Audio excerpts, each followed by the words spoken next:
നമസ്കാരം. ബിഗ് ഫൈറ്റിലേക്ക് സ്വാഗതം. Big fight ഇന്ന് തൃശൂർ ജില്ലയിലെ കുന്നംകുളം മണ്ഡലത്തിലാണ്. എന്നും അതിശക്തമായ രാഷ്ട്രീയ പോരാട്ടം നടക്കുന്ന ഇടമാണ് ഇവിടം. കഴിഞ്ഞ തവണ വെറും 481 വോട്ടുകൾക്കാണ് ബാബു എം പാലുശ്ശേരി CP ജോണിനെ തോൽപ്പിച്ച് നിയമസഭയിലേക്ക് പോയത്. ഇത്തവണയും സ്വാഭാവികമായും അതിശക്തമായ മത്സരമാണ് ഇവിടെ നടക്കുക. ഇരു മുന്നണികൾക്കും വലിയ തോതിലുള്ള പോരാട്ടത്തിനുള്ള ശേഷി ഈ മണ്ഡലത്തിലുണ്ട്. ഒപ്പം BJPക്കും താരതമ്യേന നല്ല വോട്ട് നിലയുള്ള മണ്ഡലമാണ് കുന്നംകുളം. ബിഗ് ഫൈറ്റിലേക്ക് സ്വാഗതം.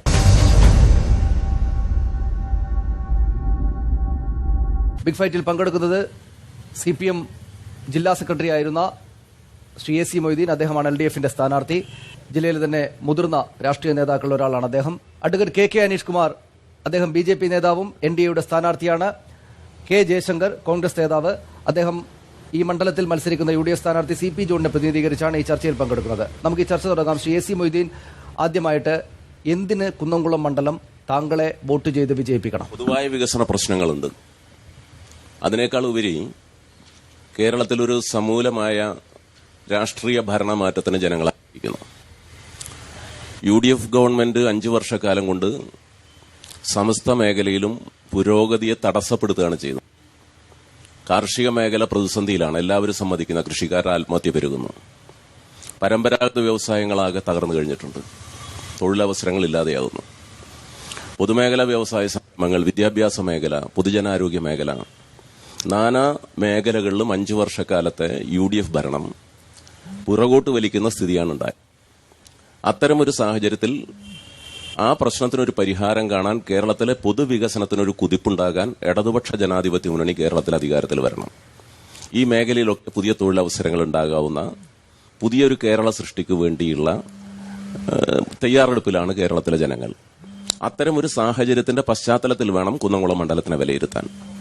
ഇവിടെ കഴിഞ്ഞ 10 വർഷക്കാലമായി സഖാവ് ബാബു പാലുശ്ശേരി MLA ആയി രംഗത്തുണ്ട്.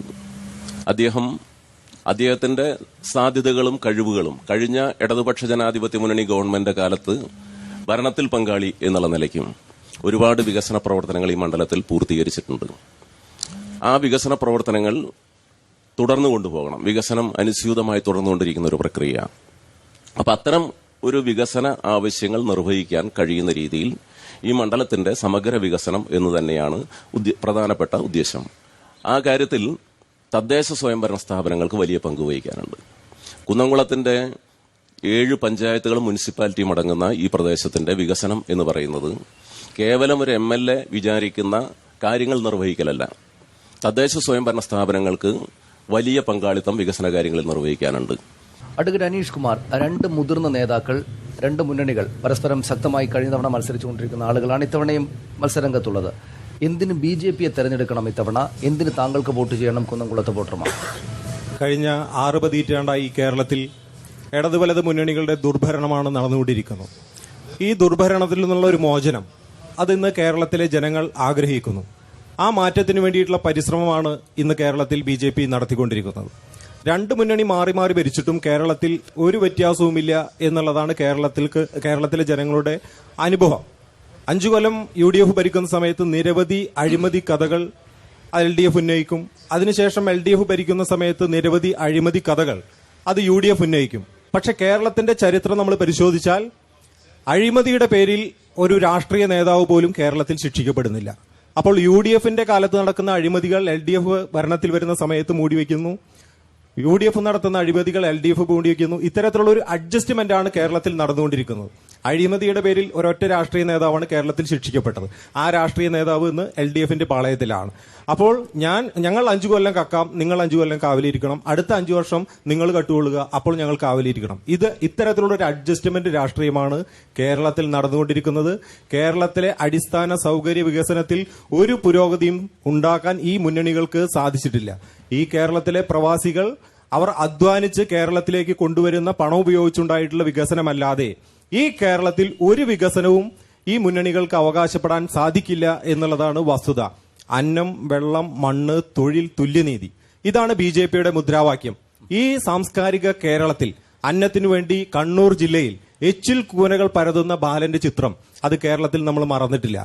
രാജാക്കന്മാരുടെ ഭരണകാലത്ത് ആളുകൾക്ക് ഭക്ഷണം കഴിക്കാനും കിടന്നുറങ്ങാനും സത്രങ്ങളുണ്ടായിരുന്നു. പക്ഷേ ഇടതു വലത് മുന്നണികൾ ഭരിച്ച സമയത്ത് റെയിൽവേ സ്റ്റേഷനുകളും ബസ് സ്റ്റാൻഡുകളും പാവങ്ങൾക്ക് കിടന്നുറങ്ങാനുള്ള സത്രങ്ങളായി മാറുന്ന സ്ഥിതിവിശേഷമാണ് ഇന്ന് കേരളത്തിൽ ഉണ്ടായിട്ടുള്ളത്. ശ്രീ ജയശങ്കർ, സി പി ജോണിനോട് നേരിട്ട് ചോദിക്കാൻ വെച്ച ചോദ്യങ്ങളാണ്. ഈ ആളുകൾക്കും അദ്ദേഹത്തോട് നേരിട്ട് ചോദിക്കാനായിരുന്നു ഉണ്ടായിരുന്നത്. പക്ഷേ ഏറ്റവും ഒടുവിൽ 11ാം നിമിഷത്തിൽ അദ്ദേഹം വരില്ല എന്ന് പറയുകയാണ് ഉണ്ടായത്. എന്തായാലും ആകട്ടെ, എന്തുകൊണ്ട് അദ്ദേഹത്തെ ജയിപ്പിക്കണം കുന്നംകുളത്ത് വോട്ടർമാർ? കേരളത്തിൽ കഴിഞ്ഞ 5 വർഷത്തെ ഐക്യജനാധിപത്യ മുന്നണിയുടെ പ്രവർത്തനത്തെക്കുറിച്ച് ഞാൻ പറയാതെ തന്നെ കേരളം ചർച്ച ചെയ്യുകയാണ്. കഴിഞ്ഞ 5 വർഷം കൊണ്ട് ആരോഗ്യരംഗത്ത് 12 പുതിയ മെഡിക്കൽ കോളേജുകൾ കൊണ്ടുവന്ന ഒരു ഗവൺമെന്റ് ഇന്ന് കേരളത്തിൽ അധികാരത്തിലിരിക്കുന്നു. എന്തിനധികം കൂടുതൽ പറയുന്നു, ഇന്ന് പത്രത്തിൽ കണ്ടു, തെരഞ്ഞെടുപ്പ് കമ്മീഷൻ അനുമതി നൽകി കേരളത്തിലെ BPL കുടുംബങ്ങൾക്ക് സൗജന്യമായി അരി കൊടുക്കുന്ന 2ാമത്തെ സംസ്ഥാനമായി കേരളം മാറിക്കഴിഞ്ഞിരിക്കുന്നു. നമുക്കറിയാമല്ലോ, കേരളത്തിന്റെ ഓരോ മേഖലകളെടുത്ത് പരിശോധിക്കുക. ഇതിനു മുമ്പ് വന്ന സർക്കാരുകളുടെ പ്രവർത്തനത്തെക്കാൾ മികച്ച ഒരു നല്ല ഭരണം നടത്തിയ ഒരു സംസ്ഥാനമായി കേരളത്തെ, രാജ്യത്തെ മികച്ച സംസ്ഥാനമായി കേരളത്തെ പോലും തെരഞ്ഞെടുത്തു. ദേശീയ രാഷ്ട്രീയം പോലും കേരളത്തെ അതീവ താല്പര്യത്തോടുകൂടി ഗൗരവത്തോടുകൂടി കേരളത്തെ കാണുകയാണ്.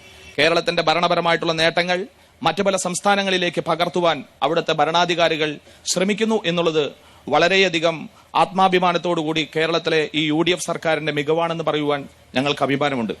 നമുക്കറിയാം, അതിന്റെ തുടർച്ച എന്നുള്ള നിലയിൽ കേരളത്തിൽ ശ്രീ ഉമ്മൻചാണ്ടിയുടെ നേതൃത്വത്തിൽ നടത്തിയ ജനകീയമായിട്ടുള്ള ഒട്ടനവധി പരിപാടികൾ.